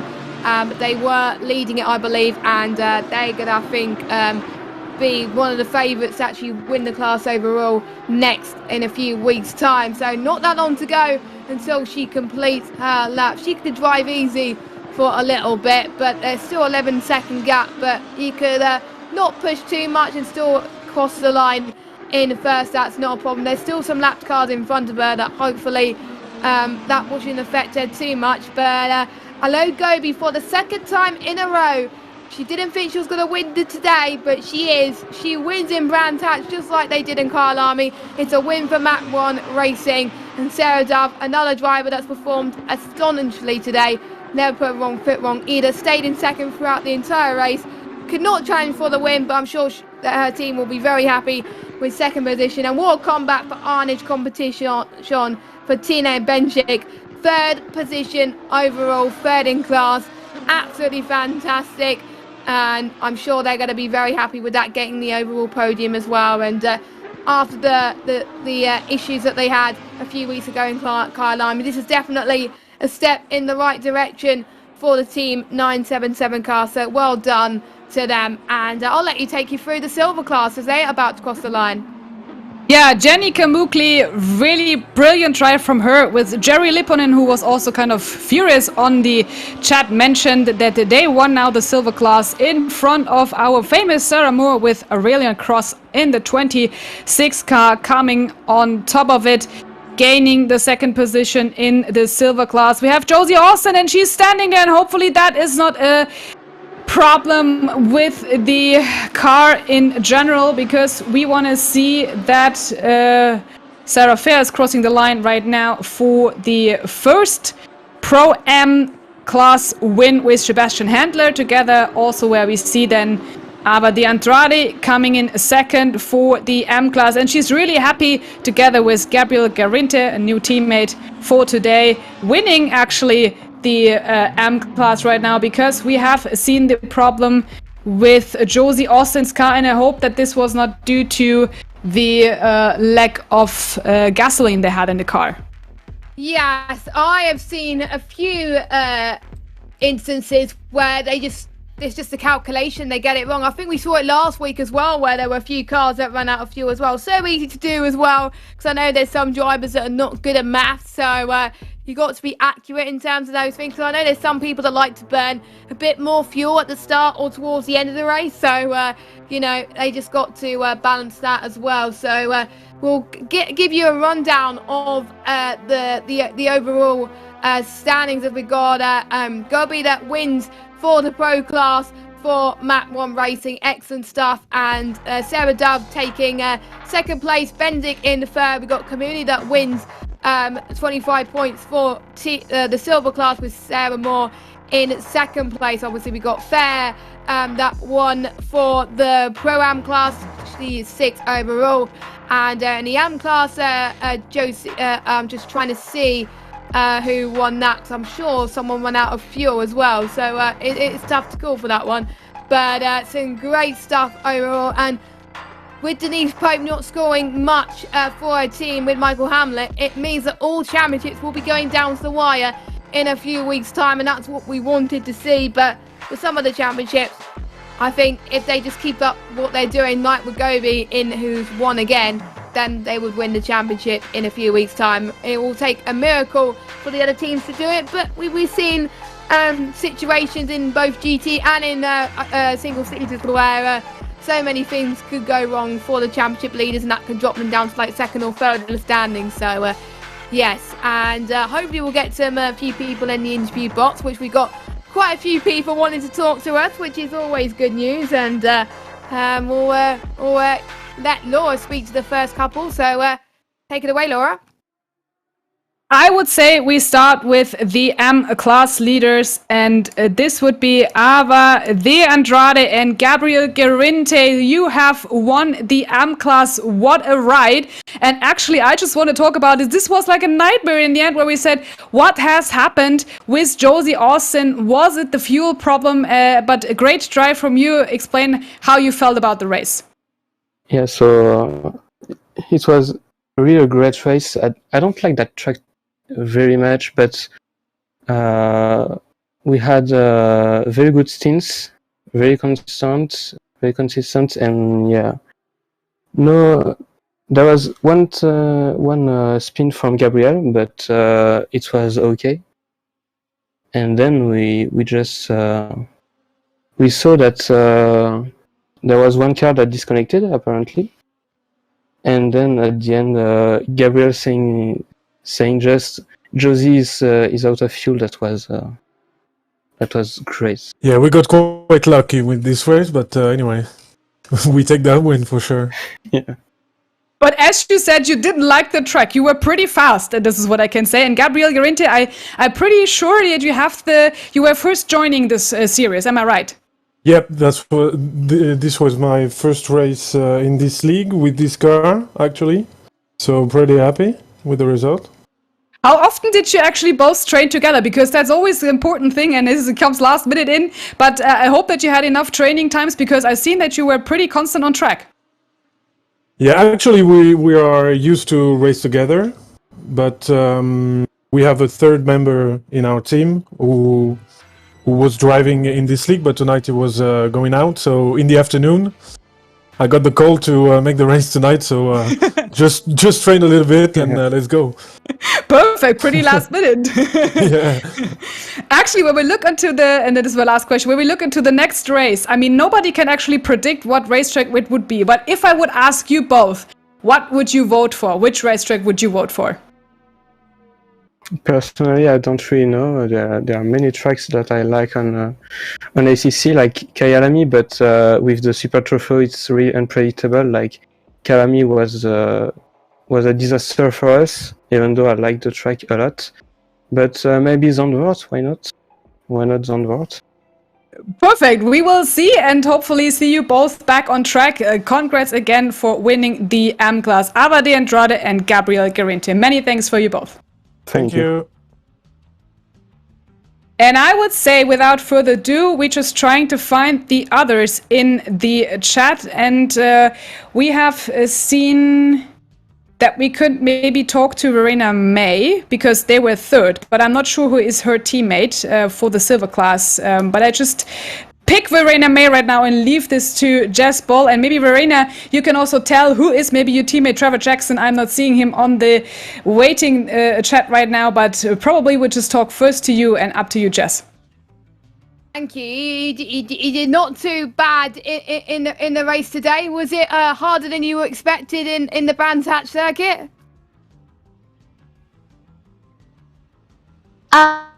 Yes, actually. Going into Brands Hatch, I'm not that familiar with it, so I didn't have a lot of confidence going into it, especially with the Super Trofeo. So yeah, it was quite intimidating, to be honest. Yeah, she managed to actually get P3 in the silver class, which I have to say is pretty good going for your team as well. Some decent points in the championship as well. Talk us about what happened in lap 1 as well, because obviously you were trying to get some moves at the very start. Was it harder than it looks, or did you manage to keep your cool there? Because it's sometimes very easy to lose it heading into turn 1 and maybe into Druids later on in the lap. Yeah, absolutely. Well, I qualified in 17th position, and I said I was gonna kind of turn up the aggression about 15% so I don't lose positions. However, I was hit from behind, and I got punted off track into the barrier, ending up with about 14 seconds of damage even before going into turn 1 on lap 1. So I ended up pretty much at the back of the pack. I think there may have been one person behind me, so the grind was on, and I basically put the blinders on and pushed. Yeah, considering that you actually managed to get a podium out of all this, 9th overall as well, that must be pretty good going as well. Any advice to any drivers out there that maybe usually gets caught up in incidents to try to keep going? Because you kept going in the race and your teammate as well, and you managed to get a solid result out of all of that. Is it down to persistence, really? It really is. And, coming into this race, I was a bit disheartened because the same thing happened. Well, pretty much the same thing happened to me in the past 2 races as well. I was punted off in lap 1 or lap 2 in the last race. And so coming into this race, I was like, okay, I just hope that doesn't happen. And it did. And it is hard to keep your cool because you do go through that frustration, and then it triggers all the memories of the past races. However, I'm taught to just press on regardless. And when it comes to the grind, as far as ending up in the back of the pack and pushing and trying to gain positions on the cars in front of me, I'm pretty good at that. So I just kept my focus, and I think ending up with 14 seconds of damage during the pit stop, since the car felt fine, we ended up not fixing it. And so we just ran the whole race with damage. That is persistent, I have to say. Good job, I have to say. One of the tunes of the day then, if you were still driving with the damage. So, final question before we interview some more people. Public choice. Obviously, you won't know what the next track is because the public will be voting. But any tracks that you think, actually, I would like to race there in the final round? Oh my gosh, I think people are going to hate me when I say this, but I love Bathurst, and people are like, no, don't say that. I know who was that? They're like, no, and I've been reading the chat, but I love Bathurst. I mean, it's really one of those love and hate things, and to be honest, I'm not the best at it, but I do love a challenge, so that's my vote, to be honest. That, to be honest, I don't like racing it, but I love commentating on it. So if we ever go to Bathurst, I wouldn't mind it one bit. A massive comeback from you and your team. Well done to you, and best of luck in 2 weeks' time wherever we go racing. And enjoy the rest of your night as well. Thanks, Denise. One more thing. I really do want to thank my co-driver, Trevor Jackson, who really did an excellent stint, and my team, Turn 1, my partners in sim racing, Playseat and Fnatic, who supported my dream to not really give up, but to turn in my real life race cars for sim racing. And it feels really good to be on the podium for the first time this season. Thank you so much. You're welcome, and we'll hand over to Laura again to interview, I believe, the 152 car of Sam and Nathan Pierce are going to go into the box next. Exactly. So we just put in there the Sam Pierce and Nathan Pierce 152 car, which we also see right now here on the stream. And congrats to your drive. This was kind of a heart-shaking countdown in the M class with what happened to Josie Austin. How was your race? It was great. Probably one of the best races of the season. Really enjoyed it, and yeah, I'm really proud of myself for this, considering I've only been racing since, I started sim racing in February, so this has been a really steep learning curve. So I'm really proud of myself for how far I've gotten so far. Definitely that's what you can do, and I guess that also Nathan will come into this play and give you kudos to this, because if you just started originally as well with Assetto Corsa Competizione and directly on the Lamborghini Super Trofeo, how did you actually make your car work? I've been fighting this car all week, all season, to be honest. Yeah, I don't enjoy this car at all, so it's taught me a lot about car control and being a little bit not quite so heavy-footed on either brakes or accelerator. So it's taught me a lot, and so I've not enjoyed it, but I've learned a lot, and so I'm better off for doing it, I think. I think not falling off today was the main plan, which worked quite well. Yeah. That's what we can definitely say, and you're pretty consistent with the drive, and happy that you are the teammates together. How often did you actually practice for Brands Hatch, and did you like the track? I really enjoyed Brands Hatch as a track, and I've driven it before, so I didn't do quite as much practice as I have in previous races. A lot of the other races, I've never turned a wheel on the track at all. So I was learning the track as well as learning the car and learning everything else. So yeah, I've done sort of a couple of days worth of practice before today. I've got another more race. than that. She's lying, really. It's more than that. I'm not lying. I've got another race tomorrow, so I'm kind of practicing for this and practicing for my race tomorrow as well. So, but yeah, and I've really, really enjoyed it. I've really learned a lot. And that's actually always funny when we ask how often did you train. Not as much as we should do, but actually you're just pretty consistent and great that you just matched together. But hopefully you like the car the next round, and this is what we also asked the others, and of course I also want to give you the chance to say what would be your favorite racetrack if you would vote now for 5th July. I would like to do Nürburgring. Yay! Yeah, definitely want to do Nürburgring. I'm terrified that it's going to be Bathurst. Like, absolutely nightmares terrified that it's going to be Bathurst. What about you, Nathan? Nürburgring or Imola are probably my two favourites, but I really enjoy driving Bathurst, but I know Sam's worried about it, so yeah, we'll see. It's brick walls and nothing else. So probably we don't ask the drivers, we just let the public vote for you, and then you have to deal with it. But Bathurst is pretty great, but it will be tough as well. We will wish you luck and congrats to your great drive, and especially if you have started already in February this year. Amazing what you had as a performance, and good luck for the next one. Thanks you very much. And I would say that we just pick our last one in the commentary box for you, Jess, and this would be Denise Joubert. We still miss Harry Conway, but Denise, congrats to the second podium here for the Pro-Am class, and up to you, Jess. Thank you, Laura. Denise, congratulations on your performance today as well. Tell us, how was the Brands Hatch track for you tonight? Because you managed to get some decent points on the board. Hi there, how are you?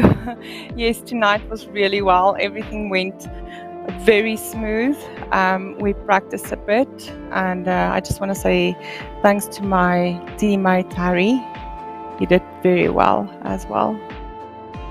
Yeah, because I saw your teammate Harry get into a lot of battles throughout the middle stint, as well as you as well. Got a bit spicy as well at the start too. As that was very interesting as well. When you saw the likes of your teammate getting into the fray, getting into some more battles, were you a bit worried that you weren't gonna keep up that similar amount of pace, or were you confident that you were gonna continue the work that Harry was doing in that middle stint? Yes, of course. There's always that worry that you won't be able to perform, but then when you get into it, it's just laps. It's just laps as always, yeah. Yes, and one final question before we will wrap up the stream. Obviously, we got the public choice track on the 5th of July. We had two different tracks actually for people's what they want to drive at. Are you going to go with both of them, or are you going to go for completely different? What would you like to race at in 2 weeks' time? I think Brands Hatch. I think that's one of the choices. Brands Hatch again. I wouldn't mind that. Yes, and well done on your performance today, and hopefully keep up the good work as we head to the final round to be confirmed round, I'd have to say. But well done tonight, and enjoy the rest of your evening. Thank you. Thank you so much. Have a good evening. Thank you. Thanks, Denise. Yeah, so we just wrap up a great drive here of the More Female Races by Thrustmaster Rockets Round 5 in Brands Hatch. It was a pleasure to have you again here, Jazz, with me in the commentary box. And I was pretty amazed of how many overtaking situations we have seen on track. And as we see right now here, don't forget to get your 3 months free at expressvpn.com/the SimGrid. This is for securing your internet. And we are the commentators. I leave the last words for you, Jess, and looking forward that you all join us on 5th of July. Yes, and also don't forget to follow us on Twitter with the SimGrid and on Facebook as well, because that's when the polls will go up for the public choice. You guys will get to vote what track the teams will be racing on the 5th of July, and to be honest, hopefully there will be some good tracks for you guys to pick from, so make sure you do get involved in the poll, because every vote makes a difference. So make sure you tune in then as well, and the drivers will be on tenterhooks, I have to say, hoping that their track will get picked. Maybe we'll have a nice track, maybe a difficult track, we'll have to wait and see. And also don't forget to check our other sponsors as well. Our main sponsor, Thrustmaster Rockets. You can use the code TMRockets10 for 10% off when purchasing products on the Thrustmaster store. So, for myself and Laura, thank you for watching More Female Races tonight, and we will see you in just under 2 weeks' time as we head for the final round of the championship. Still, all classes to be decided in terms of the championship. Still plenty of battles to be happening. We can't wait. We will see you in 2 weeks' time for More Female Races. Have a good evening, everybody.